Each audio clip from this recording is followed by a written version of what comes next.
Сайн байна уу? Үүнийг төсөөлөөд үздэй. Та хүмүүсээр дүүрэн өрөөнд сууж байна. Хөгжим тоглож, хундаг жингэнэж, хэн нэгэн чанга түүх ярьж, бүгд баяртай эсвэл жүжиглэж байна. Тэгээд та суугаад шилээр нэвт харж байгаа юм шиг л харна. Тэр хүн яагаад ингэж чанга инээж байгааг та харж байна. Буланд байгаа охин яагаад утсаа байн оролдож байгааг та ойлгож байна. Чимээгүйч хоёр хүний хоорондох хурцтмал байдлыг та мэдэрч байна. Тэгээд та аз жаргалгүй байна. Та ганцаардаж байна. Өндөр ухамсартай хүний оюун ухаанд тавтай морил. Энэ бол бэлэг биш. Энэ бол хараал биш. Энэ бол ихэнх хүмүүс хизээж ойлгохгүй онцгой төрлийн сэтгэлгээний архитектур юм. Өнөөдөр бид үүнийг судлах болно. Учир нь хэрэв та энэ тодорхойлолтоос өөрийгөө таньж мэдвэл танд юу болж байгааг, яагаад энэ нь бүх зүйлийг өөрчлөлтгийг ойлгох цаг болжээ. Хүн бүр ухамсартай байх нь тайван байх, өглөө бясалгал хийх, зөв үг хэлэх, инээмсэглэх, өөр дээрээ ажиллах гэсэн үг гэж боддог. Яг ч тийм биш. Жинхэнэ анхаарал төвлөрөл гэдэг нь амарч байгаа байдал биш. Энэ бол өөрийгөө байнга ажиглах төлөв юм.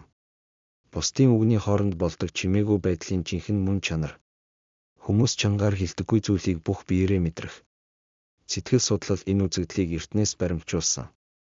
Элийн 10 өөрийн судалгаандаа ийм хүмүүсийг маш мэдрэмтгий хүмүүс гэж нэрлэжээ. Дэлхийн хүн амын 15-20 нь бодит байдлыг бусдаас илүү гүнзгий боловсруулдаг мэдрэлийн системтэй байдаг. Илүү санж биш, мууч биш, зүгээр л илүү гүнзгий. Гэхдээ анхаарал төвлөрөл бол зүгээр л мэдрэмтгий байдал биш. Энэ нь сэтгэхүйн онцгой арга юм. Энэ бол тархины байнга яагаад гэж асуудаг зуршил юм. Эдгээр нь та зүгээр л мэдэрдэггүй, бодит цаг хугацаанд нь шинжилдэг сэтгэл хөдлөлүүд. Ийм хүмүүс бусдаас ялгардаг 6 өвөрмөц шинж чанар, сэтгэлгээний хэв маягтай байдаг. Эхний шинж чанар. Та юм сүрнэж эхлэхээс өмнө нөхцөл байдлыг дотоод зөнгөөрөө уншиж хардаг. Дан арилын урьдчилан таамаглах хувь номондоо тарих хэрхэн урьдчилан таамаглах зан үйлийн хэв маягийг бий болгодог. Мөн ухамсартай хүмүүс яагаад эдгээр хэв маягийг анзаардаг болохыг харуулсан бөгөөд харин бусад хүмүүс зөвхөн харсандаа л итгэдэг. Та яриа эхлэхээс өмнө хэрхэн дуусахыг мэдэж байгаагаа анзаарсан уу? Хин нэгэн зүгээр л амаа нээхэд та бүтцийг нь, сэдлийг нь, хаашаа явж байгааг нь аль хэдийн хардаг. Энэ бол тойлтон таних систем юм. Ухамсартай хүний тарих нь өндөр чанартай процессор шиг ажилладаг. Мэдрэл судлаачид үүнийг урьдчилан таамаглах кодчлол гэж нэрлэдэг. Энэ бол тархины хариу үйлдэл үзүүлэхгүйгээр харин дараагийн алхмыг урьдчилан таамаглаж унших чадвар идэвхжсэних юм. Ихэнх хүмүүсийн хувьд энэ үйл явц ард нь байдаг. Таны хувьд энэ нь үргэлж урд талд байдаг. Та зүгээр л амьдралыг ажиглаад зогсохгүй. Та амьдралтай нэгдмэл байдаг. Мөн энэхүү функц нь их хэмжээний энерги зарцуулдаг. Хэрэв та үүнийг удирдах сурвал, энэ нь дарамт биш харин хэрэгсэл юм. Харилцаа холбоо харилцааны хамгийн хүчирхэг хэрэгслүүдийн нэг. Хоёр дахь шинж чанар. Та мэдрэх ёсгүй зүйлсээ мэдэрдэг.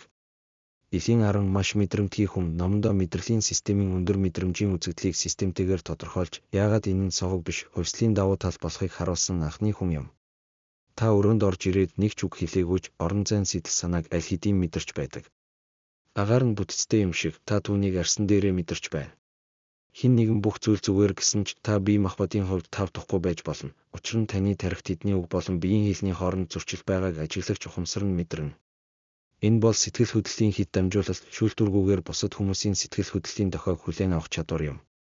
Толин мэдрэлийн эсүүдийн судалгаагаар өндөр мэдрэмтгий хүмүүс толин мэдрэлийн системийн идэвхжил илүү хүчтэй байдаг болохыг харуулж байна. Та нөгөө хүний мэдрэмжийн биологийн хувьд мэдэрч буй зүйлийн нэг хэсгийг шууд утгаараа мэдэрч байна. Та хүмүүсийг үнэхээр мэдэрдэг. Гэхдээ та өөрийн сэтгэл хөдлөлийг бусдын сэтгэл хөдлөлөөс ялгаж сурсан эсэх юм. 3 дахь шинж чанар үүнийг хуурамчаар үзүүлж болдоггүй. Really courageous to be vulnerable номонд Брэне Браун өргөн хүрээний судалгаагаар эмзэг байдал ба жинхэнэ байх нь сул тал биш харин гүн хүний холбоо болон дотоод хүчний үндэс гэдгийг нотолсон. Дотоод хүч. Ихэнх хүмүүс ийдэг байхыг мэддэг. Инээмсэглэдэг, дотроо хоосон байлаач бүх зүйл зүгээр гэж хэлдэг. Бүх зүйл зүгээр биш байхад чи үүнийг нийгмийн баг, social mask гэдэг. Ихэнхийн хувьд энэ бол хэвийн. Харин чиний хувьд энэ бол тарчлаа. Учир нь чиний тарих когнитив зөрчилдөөн, cognitive dissonance, буюу бодож буй зүйл ба үйлдэж буй зүйлийн хоорондох зөрүүг хуурамч байлгаж чаддаггүй. Сэргэлэн ухамсартай хүмүүс метакогнитив өндөр чадвартай байдаг, өөрийнхөө бодлыг ажиглах чадвар. Тиймээс чи бодож байгаагаасаа өөр зүйл хэлэх үедээ тэр дор нь өөрийгөө анзаардаг. Энэ нь ихэнх хүмүүс огт мэдэрдэггүй дотоод зөрчил үүсгэдэг. Тиймээс чамд хүмүүс нэгийг хэлээд нөгөө хийдэг орчинд байх хэцүү байдаг. Энэ бол бодит байдлын өндөр стандарт. Чиний тарих жинхэнэ байхыг оршин тогтнохын үндсэн нөхцөл гэж шаарддаг. Энэ нь чамайг жинхэнэ холбоо хүсдэг хүмүүст маш үн цэнтэй болгодог.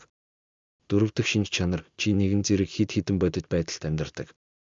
Thinking Fast and Slow номонд Kahneman сэтгэлгээний хоёр гормыг тайлбарласан. Хурдан ба удаан. Ухамсартай хүмүүс текстийг уншиж байхдаа эсвэл сонсож байхдаа нэгэн зэрэг өөр зүйл бодож байдаг.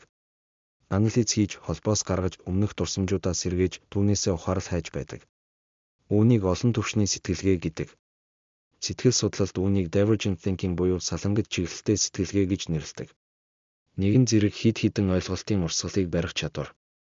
Өндөр ухамсартай хүмүүст энэ чадвар хэд хөгжсөн байдаг. Чи зүгээр кино үздэггүй, үйл явдал, дөрүүдийн зам байдал, даалд утгыг шинжилдэг.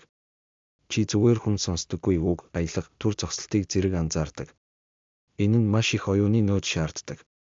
Тиймээс бусад хүмүүсээс чи хурдан ядардаг, бодит байдлыг олон түвшинд боловсруулах нь их энерги авдаг. Гэхдээ чи энэ олон түвшний сэтгэлгээг удирдах сурвал, энэ нь чиний супер чадвар болно. Бусад хүмүүс мухардалд орж байхад чи шийдэл олж харж чаддаг.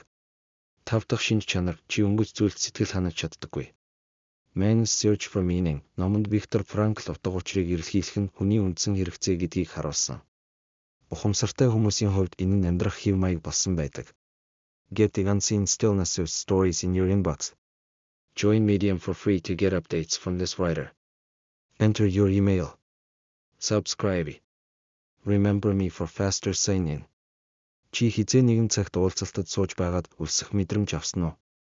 Би юм биш, харин илүү гүн өлсгөлэн. Яриа үргэлжилж байна, үгс хилэгдэж байна, гэхдээ дотор нь юу ч байхгүй. Хоосон, илдэг байдлаар хучигдсан хоосон. Эцэст нь чи илүү өлссөн гарч ирдэг. Энэ бол ухамсартай хүний хамгийн хэцүү талуудын нэг өнгөц холбоонд сэтгэл ханаж чаддаггүй.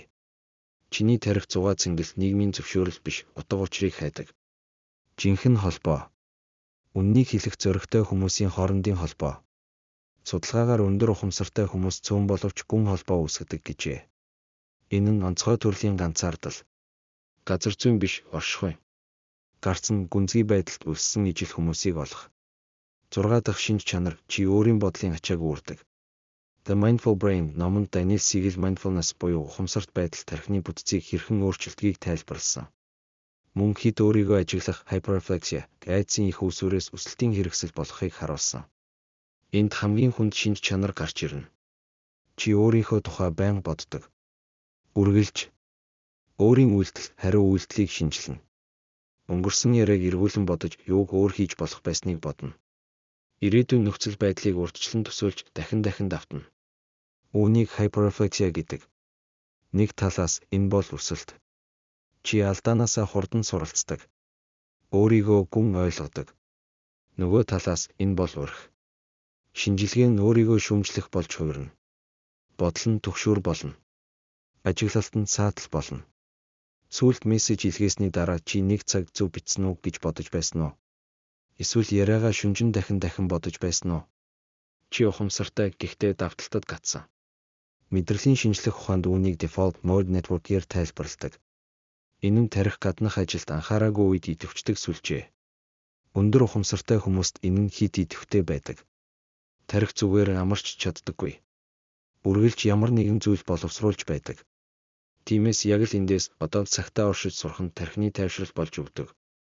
Дүгнэлт. Чи нөхцөл байдлыг эхлэхээс өмнө хардаг.